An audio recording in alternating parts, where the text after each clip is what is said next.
Tonight, Stephen A. Smith calls out Jasmine Crockett. Obama picks a podcast promo over peace credit. And the Memphis streets, they get quiet. And Atlanta is literally begging for the National Guard. Y'all buckle up. This educated, brilliant black woman representing over 750,000 people is engaging in verbiage and rhetoric for the streets. And that's fine when you're in the streets. How many of y'all bring the streets to the table when you at the negotiating table trying to get a deal done? How many of you are able to think that for a second that you're able to bring street verbiage to Capitol Hill and that's going to work for you? You literally have senators and congressional figures on Capitol Hill on the side of the Republicans telling the networks, whether it's Fox News, News Nation, or anybody else, please, please, please put her front and center on camera. Why would they do that? I have no clue. Because they know it wins for them. Oh, wow. Now that makes a lot of sense. Now, start that on purpose. Because when Stephen A. Smith, who's not a MAGA pundit, says street verbiage doesn't win on Capitol Hill, that's a little bit different. Because if the message is results for 750K constituents, the method can't be Twitter beef in a blazer.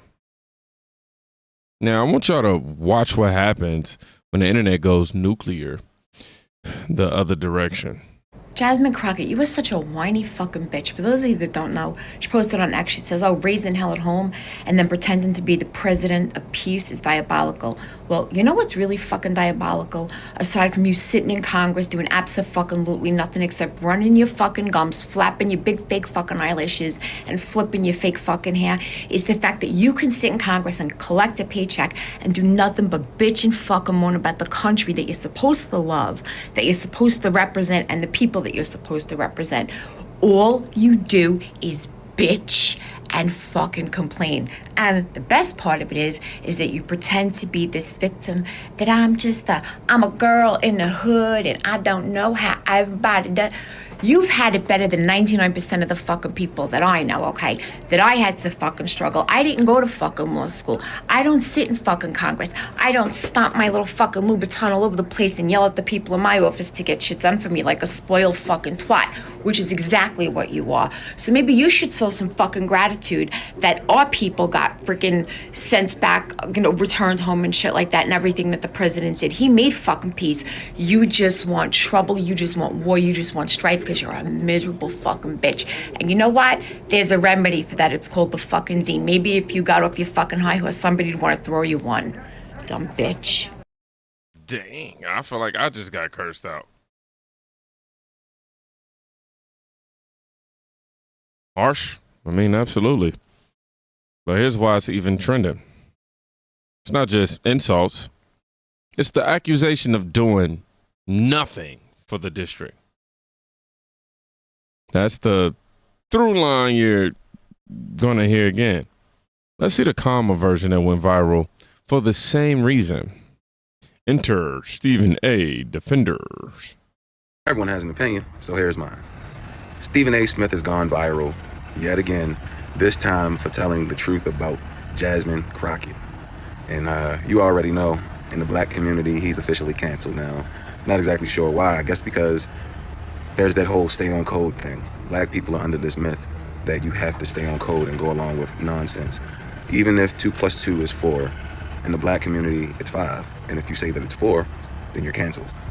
Like, there is a lie that we try to perpetuate, this victimhood narrative that we try to perpetuate, and anybody who goes against it is automatically an enemy. You're automatically canceled. You're not allowed to have your own opinions in the black community.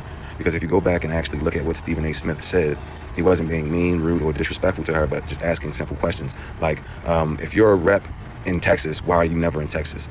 Why haven't you done anything for the state of Texas? And I think these are fair questions. Name one piece of legislation that she has drafted, that she's been involved with, that she has gotten passed. Name one thing that she has done to benefit the lives of the people in the district that she represents. Name just one. Y'all want to hate on Stephen A. Smith so bad. Make it seem like he said something that was out of the way. And you talking about, you're not holding the black women to the same standards that you hold the white people to. And it's like, well, the white people aren't on every single podcast, on every single TV show, running their mouths every single day, talking shit, being disrespectful to the president of the United States of America. It's you, Jasmine Crockett. And it's like, now we have to be canceled when we call this out. We voted you in to do a job. You're not doing the job that you were elected to do. We didn't vote you in so you can go on podcasts. We voted you in so you can draft legislation that would impact the people who live in the district that you represent. And you haven't done that. And I also think this speaks to a bigger problem in the black community. Not only are we not allowed to be free thinkers in the black community, we don't talk about the influence and the power of the black woman. I think that the black woman may be one of the biggest problems in the United States of America. When you look at her influence, when you look at the fact that we live in the baby mama era, when you look at the fact that she sold her man out of the house, he pushed him out of the house for meager benefits. Like when you start adding all of this stuff into it, and when you see on TV who was constantly the ones who was acting out of control, out of pocket, who was the loudest, who was the most rude, who refused to be criticized on any level. You can't even offer criticism to a black woman. You can't even correct her when she's wrong. And then you think about how all of these children are running around here violent. Who raised them? We're talking about all of these men ain't being leaders. Who raised them? What was their mamas doing?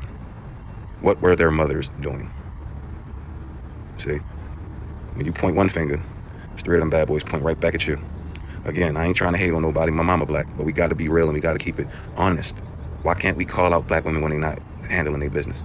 We call out black men every single day. Y'all ready to call out Stephen A. Smith right now? A man who is a good father, who has a great job, a large sphere of influence, and he's using it the right way to tell the truth and be honest and give people information that they can actually use that'll be helpful. Jasmine Crockett, what are you doing? But Trump, I hate Trump. Seems like a lot of rhetoric that's being pushed around black communities. You ever been to a HBCU lately? Look what happened in Tennessee State when two white kids just wanted to have a debate. They were attacked. Again, who is raising these children? You're talking about a nation full of fatherless kids. And you say, well, where are their fathers? The father didn't leave. Don't do that. Don't do that at all. Are there some instances where the father just up and up left? Yes. But more often than not, it was you, black woman, who made it absolutely impossible for this man to be a father to his child. You didn't think about that, though. You was thinking about your own selfishness and how you felt right here in the moment, as opposed to thinking about the big picture. If you take this child's father out of their lives, how will that impact not only them, but the next generations to come? Just something to think about. But that's just my opinion. Love to know yours. Drop a like in the comment. Also, you know, the most important thing is needed. Smash that follow button. Hey, man, he said it. Over here, subscribe, though. Strip the emotion. The thesis is simple. Name the work, name the bill, name the win. If you're going to bring yourself as a fighter, cool. But at least show the scoreboard. That's all people are saying. Because high volume clapbacks without results turn into campaign ads for your opponent. Now, more Obama. We've been chopping him down in the last couple of videos. I think this would be the last one unless some crazy bizarre pops up, because this next piece is the split screen of the night.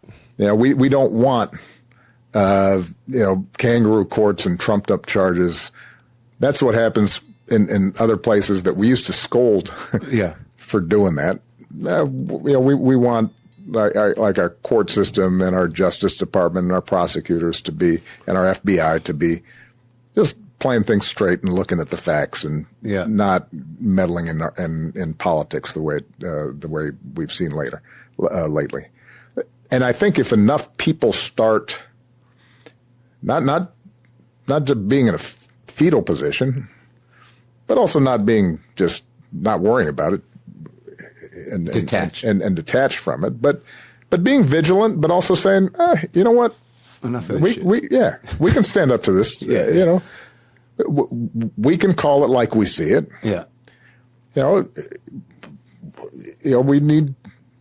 We need people who have whatever platforms they have to be able to say, no, that's not who we are, and to be willing to get attacked. Okay, I got you. No, that's not who we are. On X. Oh, my fault. I'll back it up a little bit. To be able to say, no, that's not who we are, and to be willing to get attacked on X by whoever for doing that. And it's not easy. Yeah, because sometimes you fear for your life. Yeah, and wow, people are so sensitive when you got to tell them, be willing to be attacked on X. I mean, I won't act like there's not a level it could reach, but generally speaking, Obama's point, don't politicize prosecutions, defend norms, even if you get attacked on X. The problem, timing is a message. When the headline is hostages freed and ceasefire push, leaders with a podcast promo reads like brand before breakthrough. And that's exactly what cable seized on. Watch. I with all due respect to my good friend Bakari, look, I disagree with him on a lot of points. And John, to your point, look, this was taped earlier, right? This podcast was taped earlier, but it didn't have to be, Barack Obama's first tweet this morning wasn't saying, hey, congratulations, Donald Trump. Incredible thing that you just accomplished. Great for the Palestinian people. Peace in the Middle East breaking out. He puts out a self-congratulatory tweet about some, a podcast with a guy that half of America's never heard of. So who gives a S, right, about it? Like, maybe emulate Bill Maher. You may not like the guy, you may not have voted for the guy, but game should respect game. Our network, this network today has done nothing but great journalism of showing end to end all the great things that this administration has been able to accomplish today.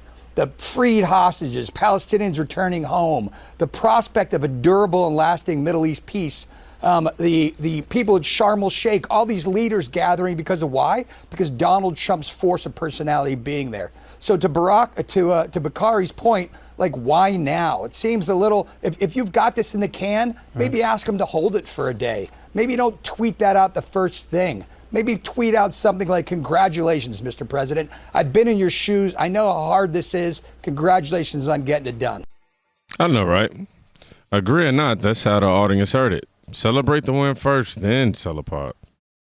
Politics is a vibe plus timestamps. If you miss the window, your opponent will timestamp it for you.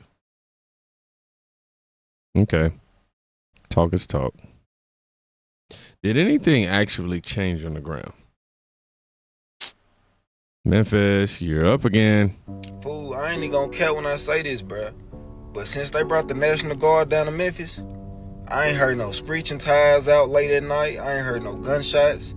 These folks really putting belt to ass right now. That don't mean that crime ain't going on, but these folks really got these folks scared to go outside now. Like, this shit crazy. Yeah, man.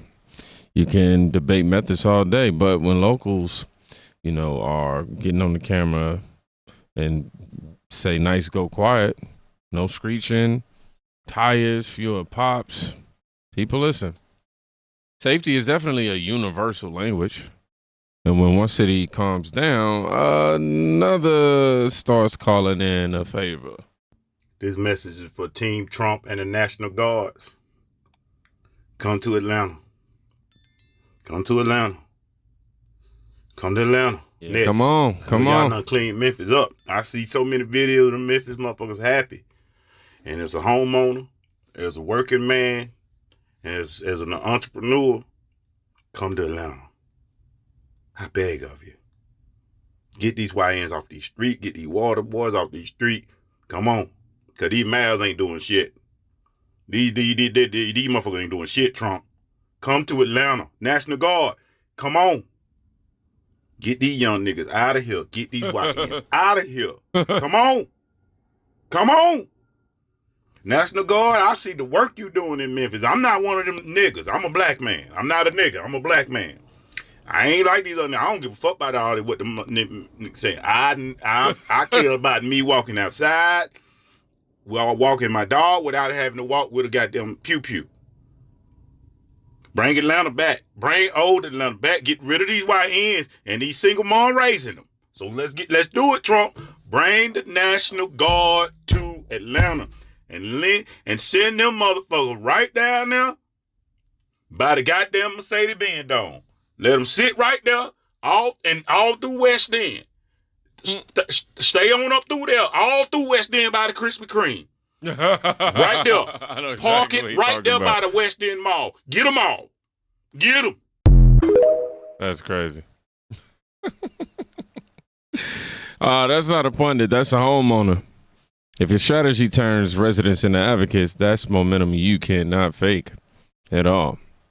Meanwhile, Congress is trading punchlines on podcasts and podcasts about punchlines. Otis auditioning new metric. Did my block get safer? Now, if you want receipts of a rhetoric, you're already in the right place. If you made it to the end of the video, I want you to put, did my block get saved? No, that's a little long. Let's put Krispy Kreme just for the, just because we know where it came from. Y'all be safe. Please go check out a friend today. You can quite literally be saving their life. Peace.